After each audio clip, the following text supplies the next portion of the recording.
Kyle Kuzma actually had a pretty good game versus the Phoenix Suns. Then he opened his mouth. Come on, let's talk about it on Locked On Wizards.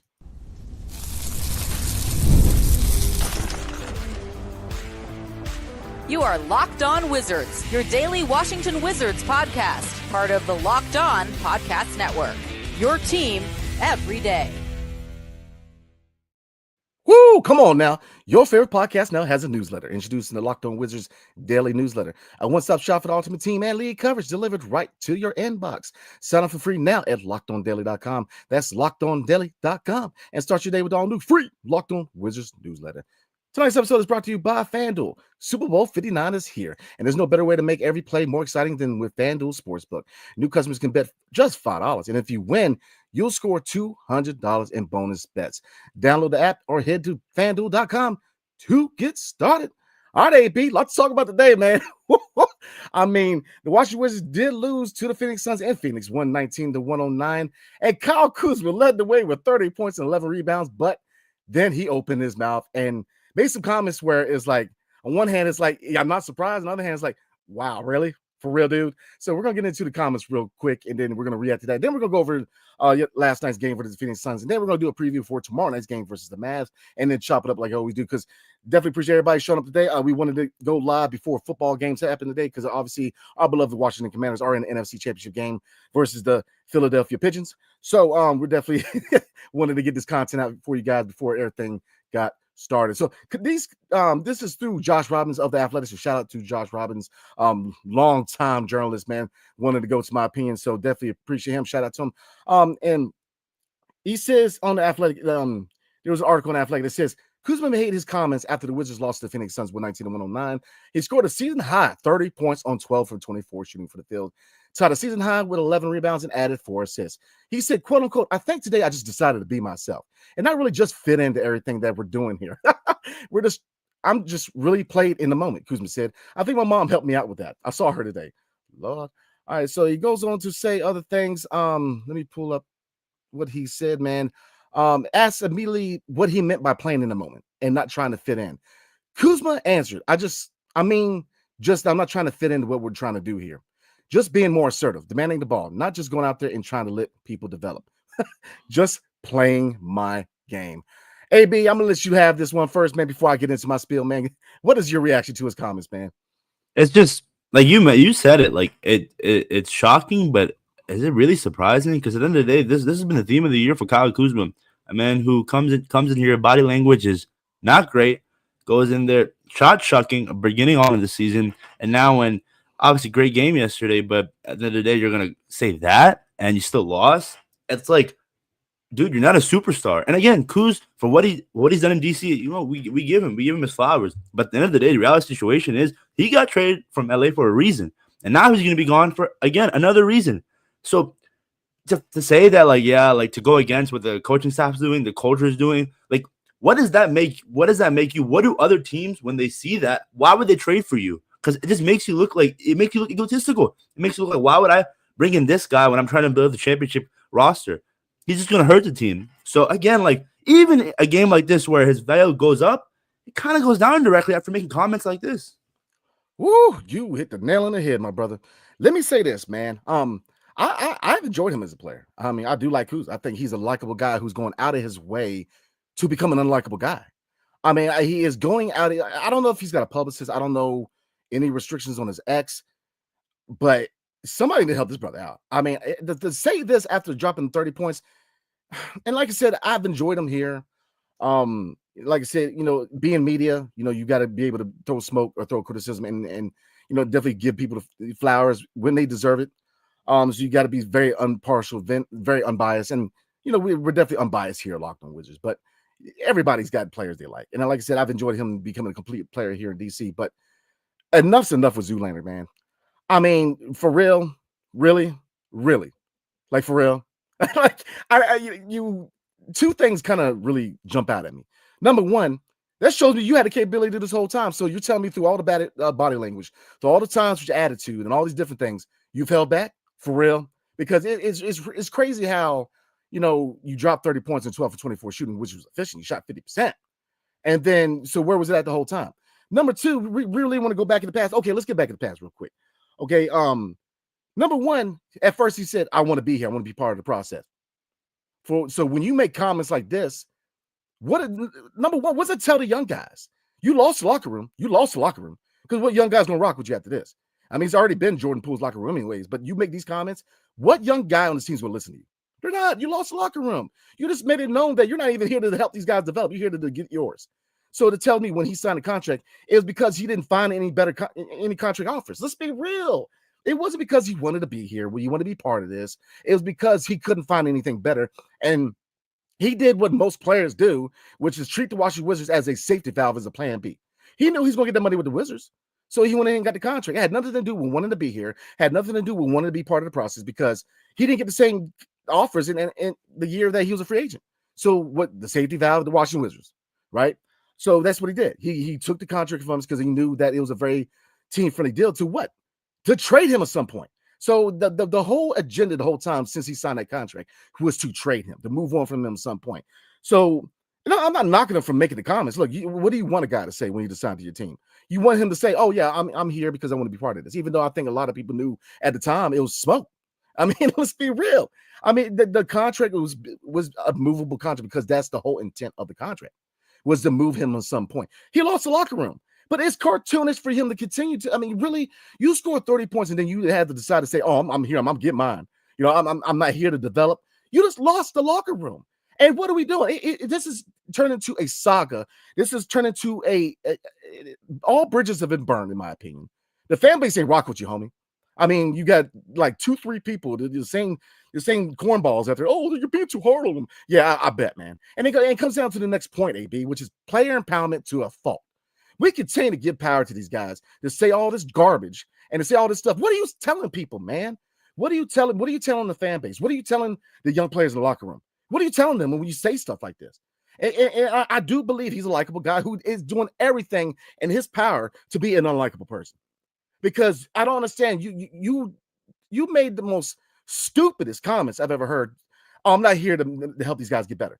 Please get this dude off the team. I'm tired of it. I'm tired of this saga. I'm tired of this comedy show. We know what it is. They should have moved him in at the draft. You could have sent his butt to Sacramento for the 13th pick, retained Denny, still got Bub, and still got Keyshawn George. What are we doing? We gave this dude a choice. And look, I am a big fan of this front office. I like Michael Winger. I like Will Dawkins. There's been hiccups here and there, but overall, they've done a great job. Now, so anybody who's ready to go ahead and give them the smoke, I can't agree with that. But this was a massive chink in armor.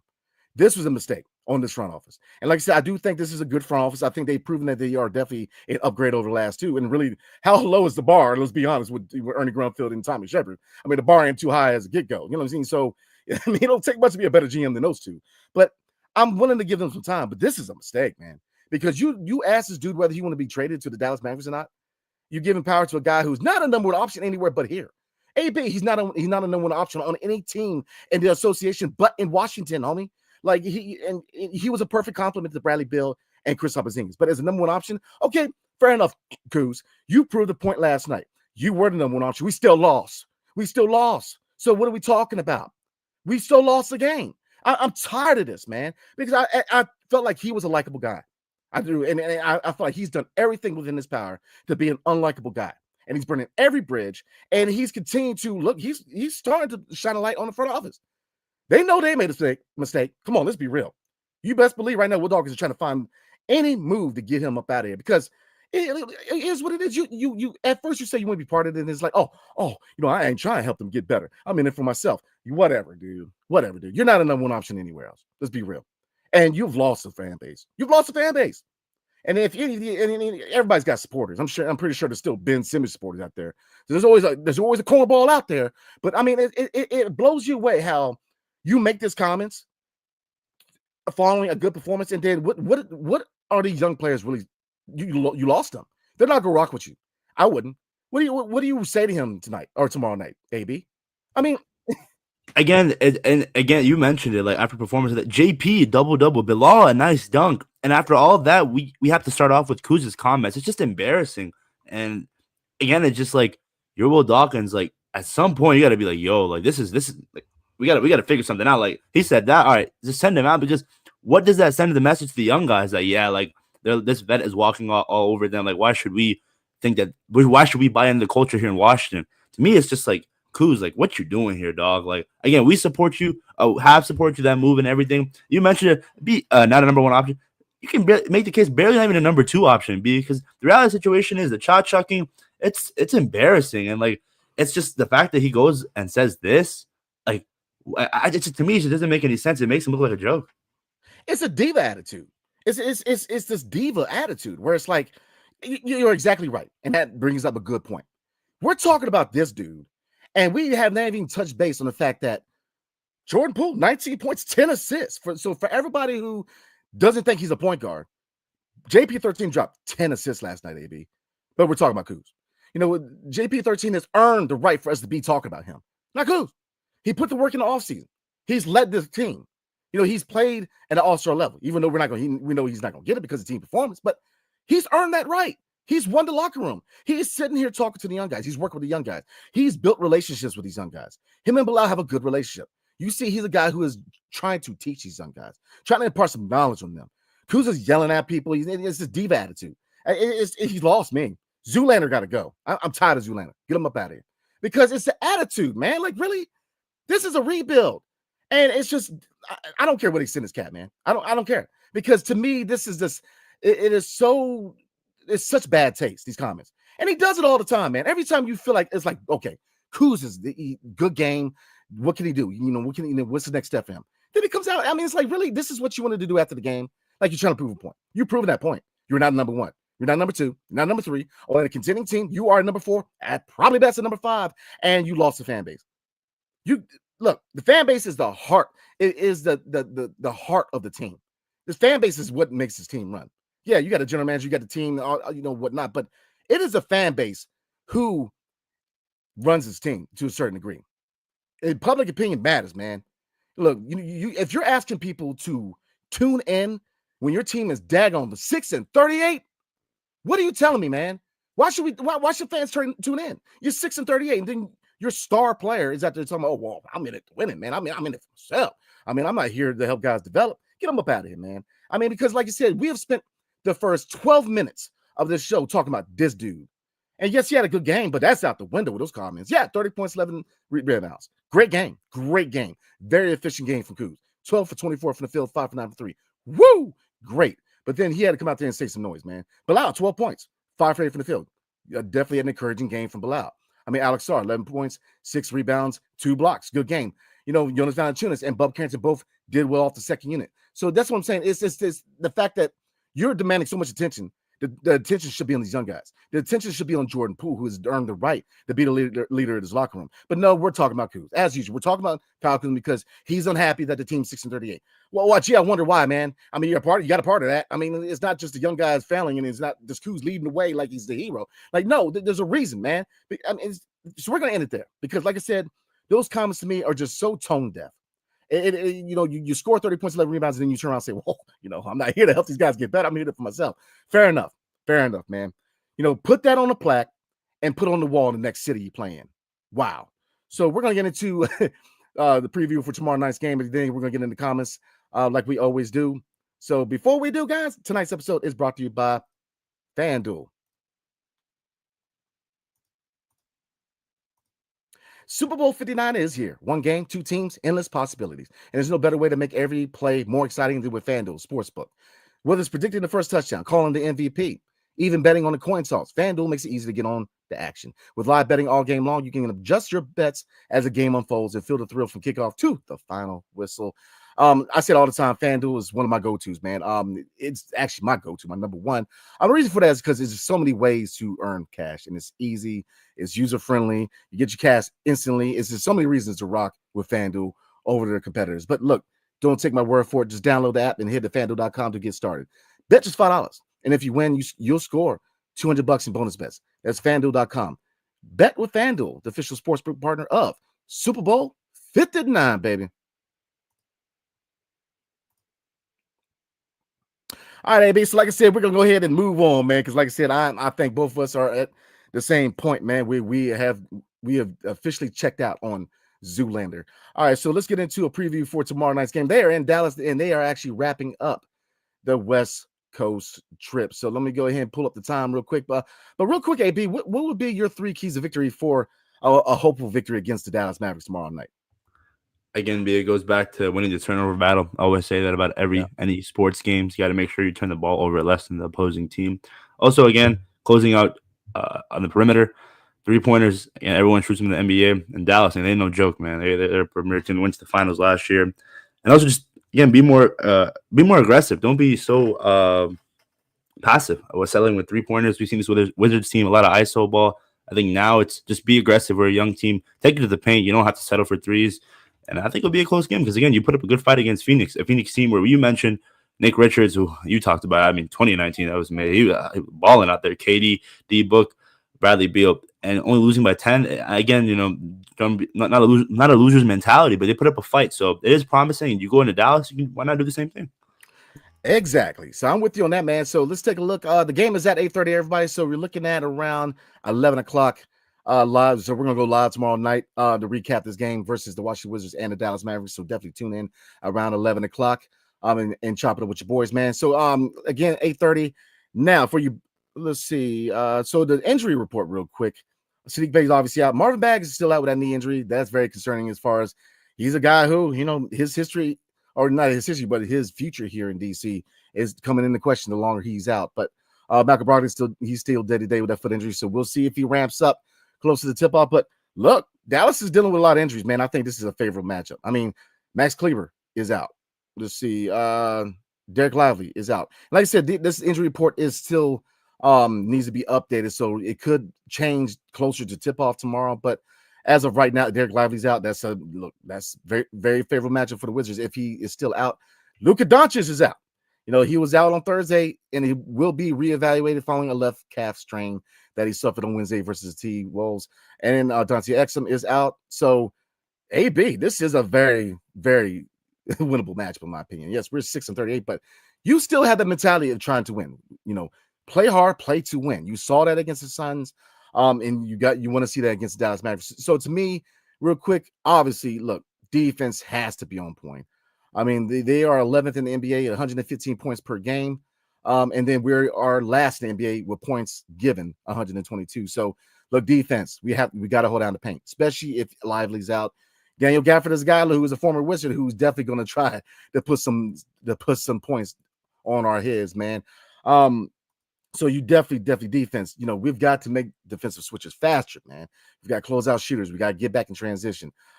Paint, we got to win the rebound battle. They're 13th. We are 17th in the NBA in rebounds per game. And like I said, with Derek Lively out, I definitely look for Jonas Valanciunas and Daniel Gafford. Well, see, look at me.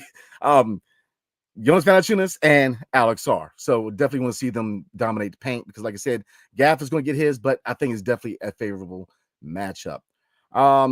One more stat to look at real quick.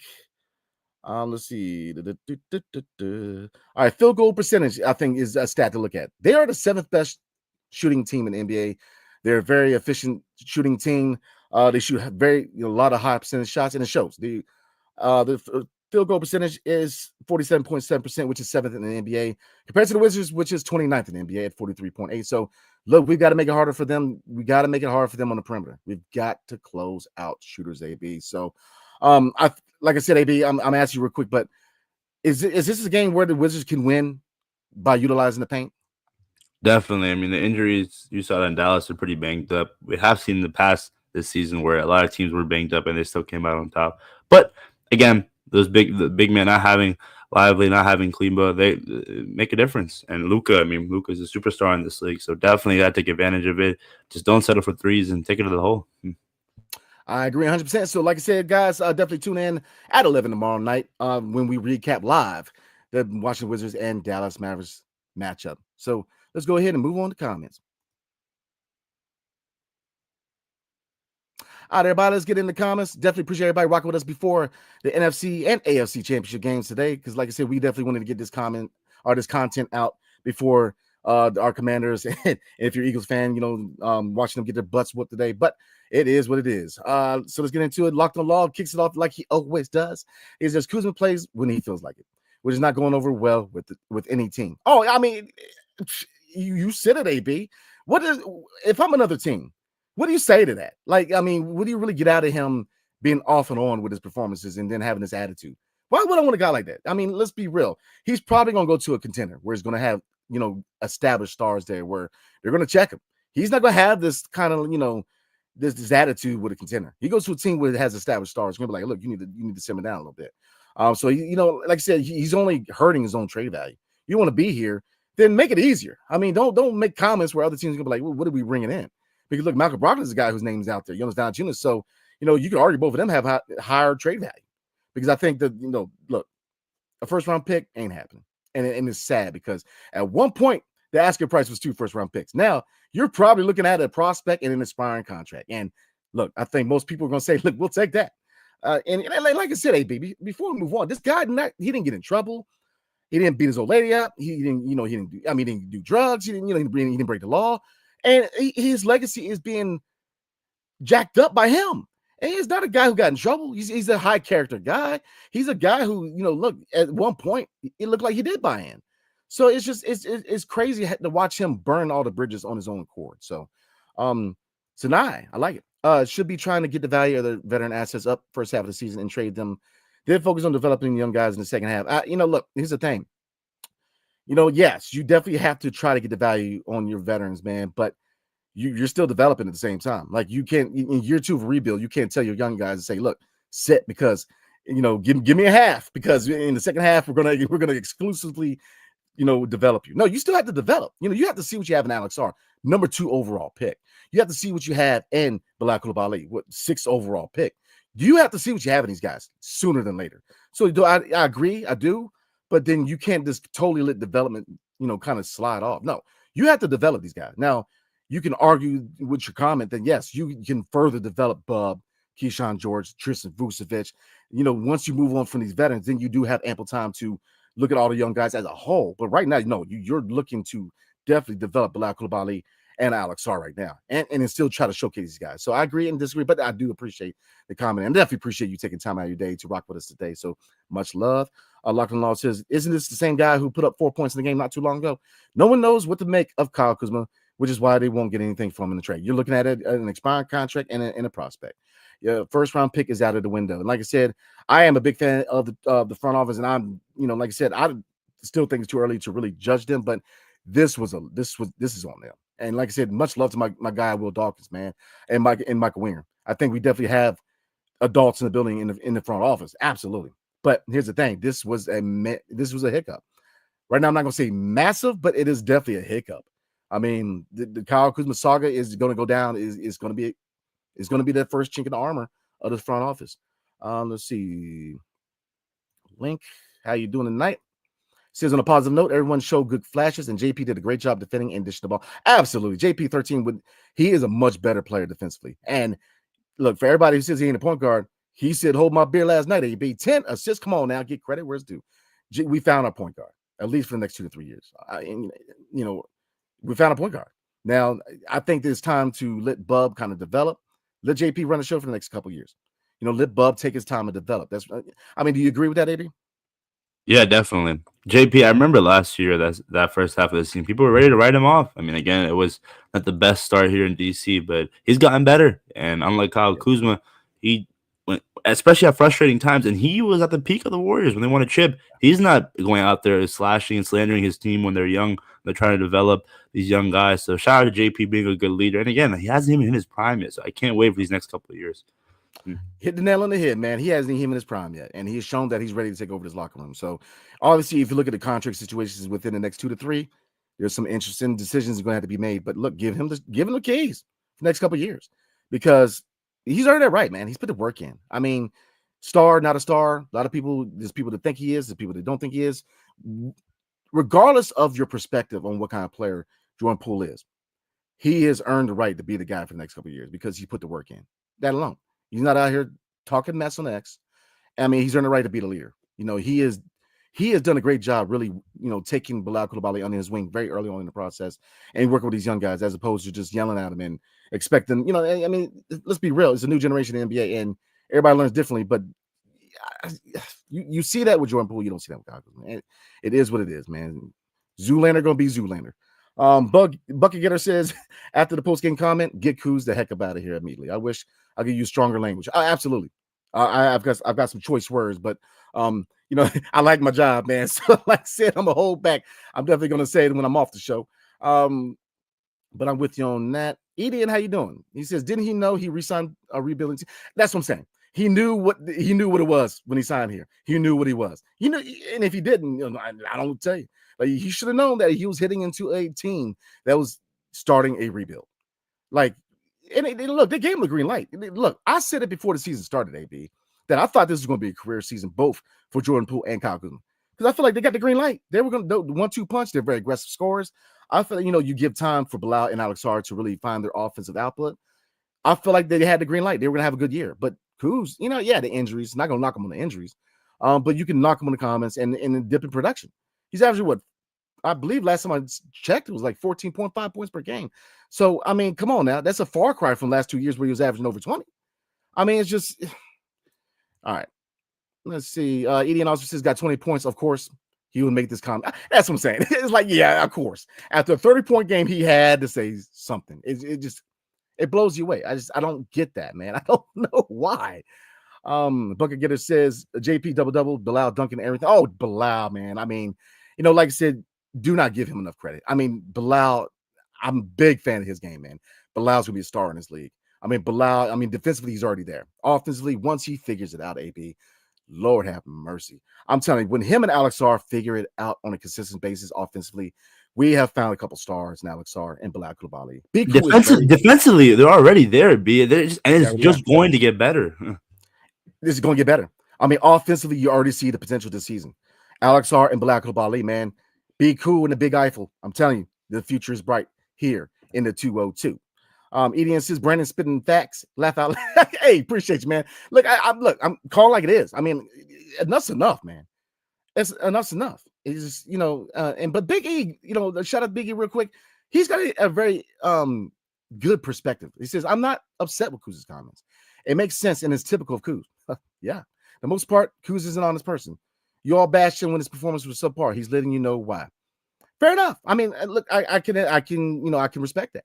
Like I said, now we bashed him when his performance subpar. I don't know what else you want to do. If he's not playing well, then you can only say you got it next time, but like so many times, like his job here in DC is number one option. So when you're subpar, I don't know what else to say. Like, we give him credit. Look, on this platform alone, I have given him his flowers every time he's had good performances. I have been an advocate for him since the day he came into DC. I've wished nothing but success for Kyle Kuzma. So if you're expecting that I'm going to give him his flowers when he's scoring 4 daggone points, this is the wrong platform. His body language has stunk. He has something to say every 5 daggone minutes.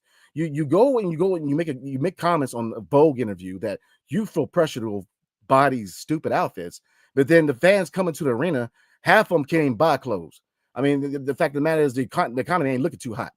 And you got people out here spending hundreds of dollars to watch NBA games where all they do is sit on the perimeter and shoot 1,000 threes a night. And then you can't say nothing to them. You can't criticize these guys, man. They wear their hearts on their sleeves. These millionaires, these guys who make millions of dollars.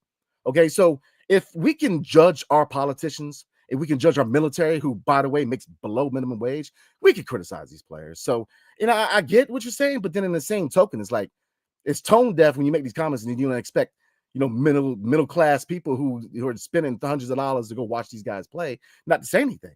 Yeah, you're going to get on him when his performance is subpar. Why not? If you're, that's where I'm at. Let's see. Bucket Getter also says any deal is a win to get this clown out. I have no rap for him. I have nothing else to say. I have no more support in me. I have no more support because it's just the comments to me are so out of touch with the fan base, with what's going on. You're the number one option. To be the guy, you're going to be criticized more than everybody else. The president of the United States, yes, is a figurehead in the hindsight of things politically, but he's the guy who gets criticized. Don't tell me that Trump, Biden, Obama, Bush, they all got criticized. Everyone got criticized. Why? Because of the president. You are the guy. When you're the guy, you get criticism. Brian Keeper's figuring out that it's different than being an assistant coach. When you're the head coach, you get the criticism. That's what he signed up for. And it's, nothing against BK, because BK's handling it like a vet, like a grown man. But here's the thing. When you're that guy, you get the credit when it's due. You get bashed when it's not due. You are the guy. That comes along with being the guy. That comes along with being Chuck D and not Flavor Flav. When you're the MC, when you're the guy that's running the show, see, Flavor Flav can roll around being a cornball with that daggone clock, but Chuck D can't, because he's the MC. He's the man leading everything. So when you're the guy, you're the guy. I don't understand that. Oh, you guys bashed him when he's playing bad. What do you want me to do? I can't give him an attaboy every 5 minutes. He makes millions of dollars. Look, if I go out here and criticize the UPS guy for not getting my package here on time, I could criticize this guy. I mean, it just I don't get that. XD _ Zaylathan. My bad, I butchered that. Kuz turning into Bill. Absolutely. I mean, Bill, he's still being the home wrecker on the third team now. Or about to be a third team with that daggone no trade clause. Delmar Vending says addition by subtraction. Absolutely. PGBVBY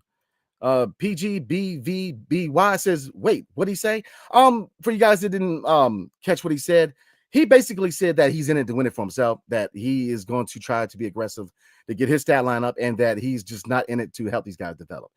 So if you want to replay the beginning of the episode, man, because we broke down his comments that he made to Josh Robbins to the Athletic. So I definitely recommend you rewatch, man, so you kind of get a clearer picture of what Kuz said. And if you guys are subscribers to the Athletic, definitely check out the article by Josh Robbins, because like I said, Josh Robbins, man, this is by Certified Yam Inspector Daddy Smokes Yams.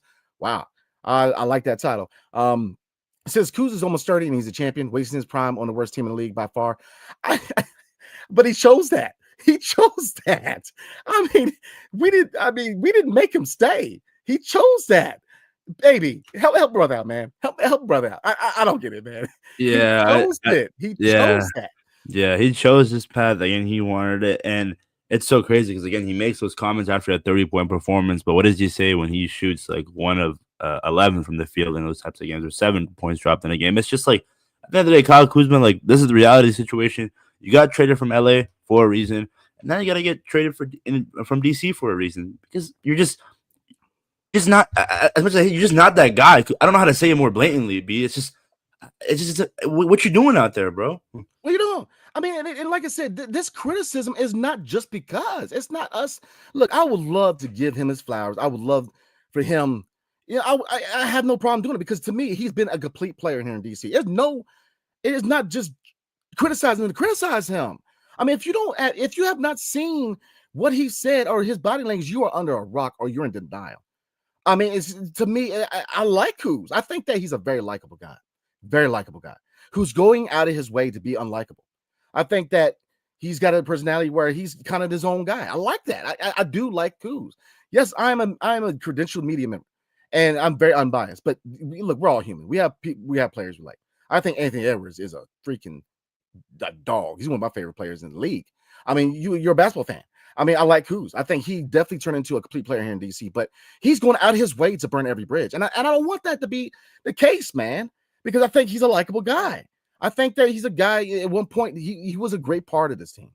So, but for anybody who doesn't think he should be criticized, I think it's all based, because I don't know how you see, and look, this comment to Delmar Vending, he says, I'm not here to help guys develop, is all we needed. And the front office here. He had a great game, and it's acting like he meant to be trashed for the half of the year. I mean, so you're telling me that, did you not try? I mean, are you saying that? I mean, because I don't get it. Let's see. WXLLK, how you doing? It says, hey guys, the Kuz stuff is sad. I don't think he'll find a better position within the team than he has had here in DC and could have had in DC. And let me shout out Michaela. Michaela and her father, man, both listening lowly, man, from, I believe it was Scotland, right? So definitely a couple of fans and listeners from Scotland. So shout out to Michaela and her dad, man, WXLL or WXLLK. So you guys listening on the way to work or school, definitely, again, shout out to Michaela, man, and for you guys watching the show. So definitely appreciate you guys taking time out of your day just to listen to us ramble, man. Most of the time we know what we're talking about, but sometimes but we like to have fun over here. Let's see. Brando72 says second round picks are meaningless. Will the Wizards win another game this year? I think they'll win another game. But you're going to see more wins in the first half than you see in the second half. And let's be real. Look, with a youthful roster, there's going to be a lot of mistakes. But You want the young guys to make those mistakes, AB. I mean, that's part of growing. That's part of developing. It's like a child, right? You want children to make those mistakes because they know what not to do. So, excuse me. So it's kind of like being a father, being a general manager. You're nurturing these guys. You want them to make those mistakes. So, like I said, and let's see. Big E says you're reading too much into Kuz's comments. All right, fair enough. Try to see things from his perspective. It doesn't make him right, but at least you'll understand. I agree with that. I like the comment. Yeah, Big E, shout out to Big E. Like I said, I'm in it for every perspective. Nobody's right or wrong. My perspective is my perspective. But Big E, look, the yin and yang. I'm more of the, but you're more of a guy to kind of, sit back and, so I dig it, man. Appreciate your definitely appreciate your perspective, brother. So appreciate you. Self-made man in California says Brandon is right. You don't want to be here, leave. Yeah, please accommodate the gentleman. So appreciate you, bro. Says the best in the north says I don't really need to win right now, just show growth. Yeah, I'm with you, man. That's the biggest thing I want to see is growth. All right, everybody. Like I said, I do not like missing out on anybody's comments, so we're gonna try to knock out 3 more real fast, man. I don't. And if I missed anybody, Crystal Scott, very intriguing comment, says don't let the door hit you in the butt on the way out. I think we're better without him. Shout out to Crystal Scott. I got to agree with that one, man. Good comment on the best in the north says, yep, Sar looks like rookie of the year. Blau out jumping guys like Eamon Thompson and getting better ball skills. Absolutely. Bub is like 19 and showing twos already. We have a bright future. Bub Carrington's a dog. Keyshawn George is a sniper. Christian Vucevic, I think, is still part of this rebuild. Bilal is a star in the making. He's a dog. Once he figures out a consistent offensive game, just like Alex Sarr and Bilal Coulibaly are a couple of stars. They are definitely the core of this rebuild going forward. And like I said, you can't just say those two because Bub, Keyshawn, the list goes on. So we have a bright future. We really do. JP13 playing at all-star level, hasn't hit his prime. We still got Sadiq Bey. We still got Corey Kispert. We still got some pieces here that if you add a Cooper Flag, you add a Dylan Harper, you add an Ace Bailey. You have a young and dangerous team in the NBA, man. And the best in north says, I love the GM's mindset. Absolutely. But he held Kuz too long. Dude's a walking issue. You waited too long. You got to strike the market while it's hot. And like I said, I support his front office 100%. I think you got to give them the opportunity to build this team. It's year 2, but this is the first chink in the armor, in my opinion. I definitely expect them to do their thing in the trade deadline. I'm very hopeful in the draft process. I think that Will Dog is going to cook. Man, he's going to cook, man. Like Gordon Ramsay, he's going to get to cooking, man. So I still, we have a good GM. We have a good president of basketball operations in Michael Winger. They have a long track record as far as development. The same thing with Brian Keefe. So, BK. So I think the future is bright, AB. We're going to try to knock out a few more guys. I don't want to miss out on anybody's, but I have to, man. So we're at the 37-minute mark. So let's see. Armand, what's up, man? It says Brennan's so old, he referencing Chuck D.